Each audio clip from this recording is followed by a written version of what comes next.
Hello friends, and welcome back to Enterprise Architecture. Now, today is going to be a different sort of episode than what we've been doing. In Techopolis 3, we need to build out a nuclear reactor using the reinforced reactors from Extreme Reactors, and as a result, I wanted to go revisit some of the research that's been done around efficient reactor design. This is mainly going to be focused on Extreme Reactors. If you don't care about Extreme Reactors, you should skip to the next video. If, on the other hand, you really want to nerd out on the various differences between the reactors and what I've chosen as my most efficient design, stay tuned because that's what we're doing today. I do want to note that this is just a bonus mini episode here. This is not a full playthrough. We're just going to introduce this in the middle of the series so that we have a little bit of coverage and do a little bit of the science around how we're designing the next reactor we're going to build. If this is your first time seeing one of my videos, usually I do much longer plays as I'm playing through a mod pack of some sort and doing all sorts of adventures and interesting builds. This is a very rare R&D sort of episode. So, with no further ado, let's dive right in. So of course we're back here in creative mode. I don't spend a lot of time in creative mode unless I'm doing a research project like this, so that's what we're doing today. And I've got a couple of very basic designs that I'm starting off with. Before I go into these, I should mention this is again Techopolis 3, the pack that I'm playing through here. So the configuration in your pack is probably going to be different slightly than the pack I am using, and your result may differ slightly depending on how the different blocks are tuned, specifically around the cooling blocks. I think that's going to probably be the most impactful thing here, as well as possibly your fuel sources you have available. And for the most part, I'm trying to keep this the same as it would be in most other packs, so hopefully these results will be useful no matter what pack you're playing. All right, so let's start with the basic stuff. Right here we have a series of reactors with a single fuel rod tower in them instead of having multiples, and this is kind of our baseline right here. You can see it's very, very low usage. In fact, it almost uses almost nothing here, but it's also not very efficient. So in all of these, I'm comparing the ratio of how fast it's burning fuel to the actual amount of energy that we're producing per tick, and that's how I get our ratio of efficiency. So this one that we're looking at right here, this is our baseline model. This is what I'm calling 100% efficiency. This is where we're starting all of our calculations from. Everything goes up from here.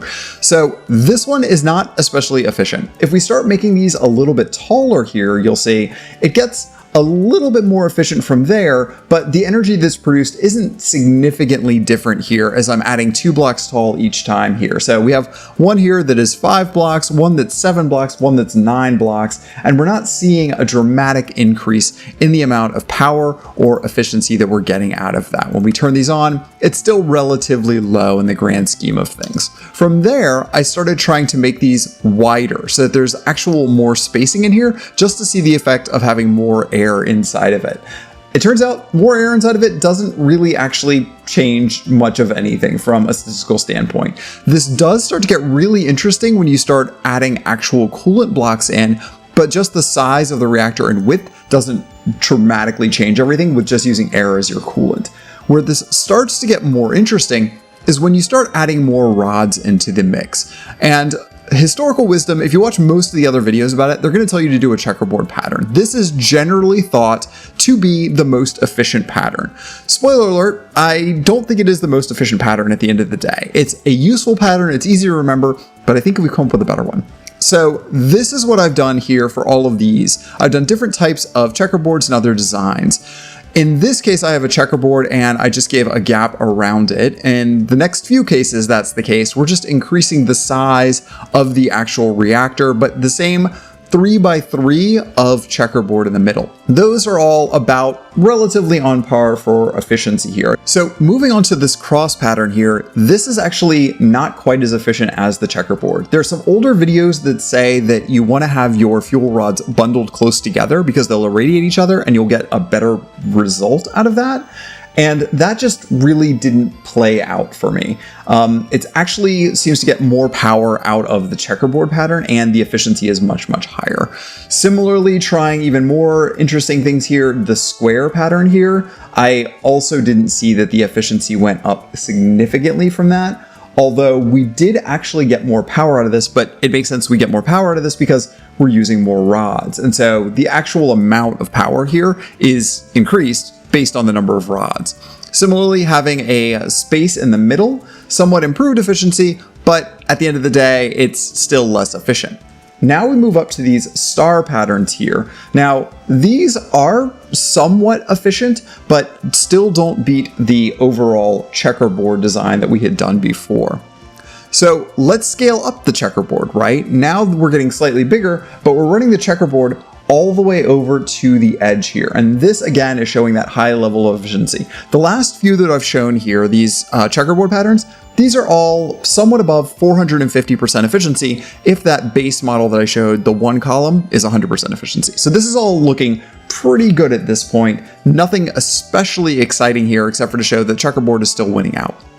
Now, this is what I call the ball pattern. This ball pattern shows slightly less efficiency, and generally it's not great, except for that the energy output on this one is actually much, much higher as well. Again, a lot of rods, so we're getting an interesting trade-off here between not quite the efficiency we want, but still seeing that we are getting a decent amount of power. This one is the first one that starts jumping up significantly. We're getting about 9,000 FE per tick out of this. That's really interesting. Now the square pattern one is again not very efficient at the end of the day, but again we are still seeing more power because you've added more rods to the equation. Now scaling these up to make them wider, we start seeing exactly those same sorts of patterns, nothing radically different here. Of course, the checkerboard patterns continue to be wickedly efficient for us, exactly as we would expect.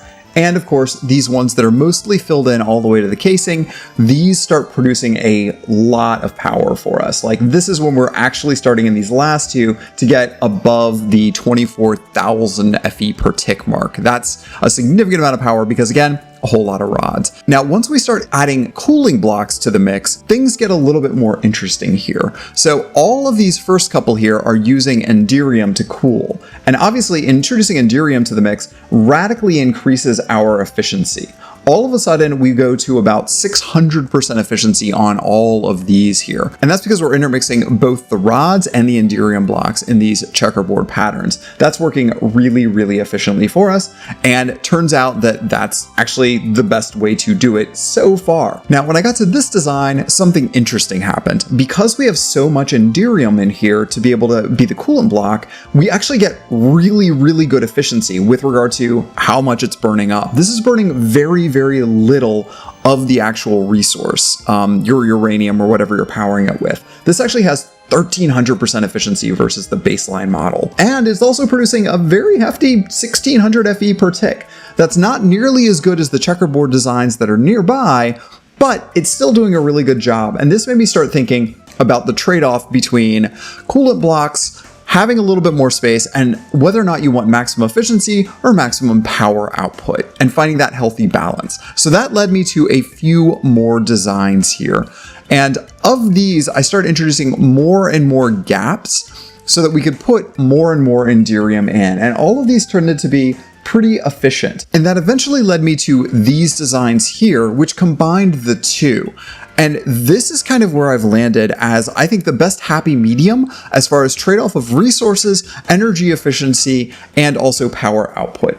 This one that you see right in front of us here has an astonishing 941% efficiency. That is really good. Almost 10 times the efficiency of that first model that we saw. It also puts out a very hefty 22,850 FE per tick. That's really ridiculously good, I think, for the size and shape of this and the resources needed to create it.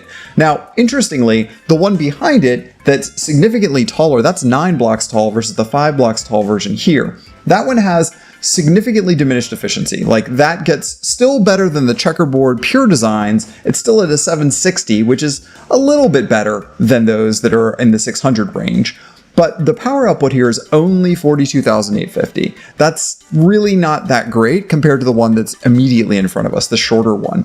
So from an actual resource standpoint, it would make way more sense to build like 2 of these shorter ones rather than the taller one, because you're getting more power overall and you're getting a much better efficiency. So I think this one, if you have to make the choice here, I think the one in front of me is the one I would pick because you do get that great trade-off of wonderful efficiency and also you still get a significantly high power output, and you can just bulk produce a bunch of these and not be eating up all of your uranium just by having them running. So I think this one for me is going to be the one I'm going to end up building. This is the one that really wins the taste test for me. Now, I did try a couple of other things here. One thing I did try is using plutonium instead of uranium, and that did, of course, increase the energy output significantly there. So that, I think, is probably the way to go. In Techopolis 3, although you can use the inanium and all of the other types of ingots inside of the Techopolis reactor, you can't use them in the Extreme Reactors. So unfortunately, I think plutonium is the best you're going to be able to do, so do start on that plutonium production soon. And the other variant I tried in this pack is to use diamond blocks instead of Enderium. If you don't have a large amount of Enderium on hand, you probably do have a large amount of diamond. And as it turns out, diamond is almost just as efficient as Enderium, at least in this pack. So if you only have diamond and you don't have a boatload of Enderium on hand, diamond is fine in a pinch and it'll give you about the same result. So there you go, folks. For my personal taste test, this is my winning reactor that you see behind me right now. This is the one that I'm going to go with. This is the one I'm going to build in this pack and going to be using at least for the next little section of the game. Now note that this is only a passively cooled reactor. At some point in the near future in this pack, I'll be unlocking some turbines and then we can see what the active cooled reactors are actually going to require. And I'll probably revisit this video then and publish new results based on that testing. But I'm only really worried about the passive reactors for right now. So I'm going to post a link to all of the research I've done. You can download the spreadsheet, you can tweak it, you can look at it, you can try your own testing and see if there's other variants that might have better efficiency. And certainly drop into the comments and let me know if you find a better design that has a better trade-off than what I've created here. But for now, that's the end of this episode. Thanks again for watching Enterprise Architecture. We'll see you back here next time. Bye, friends.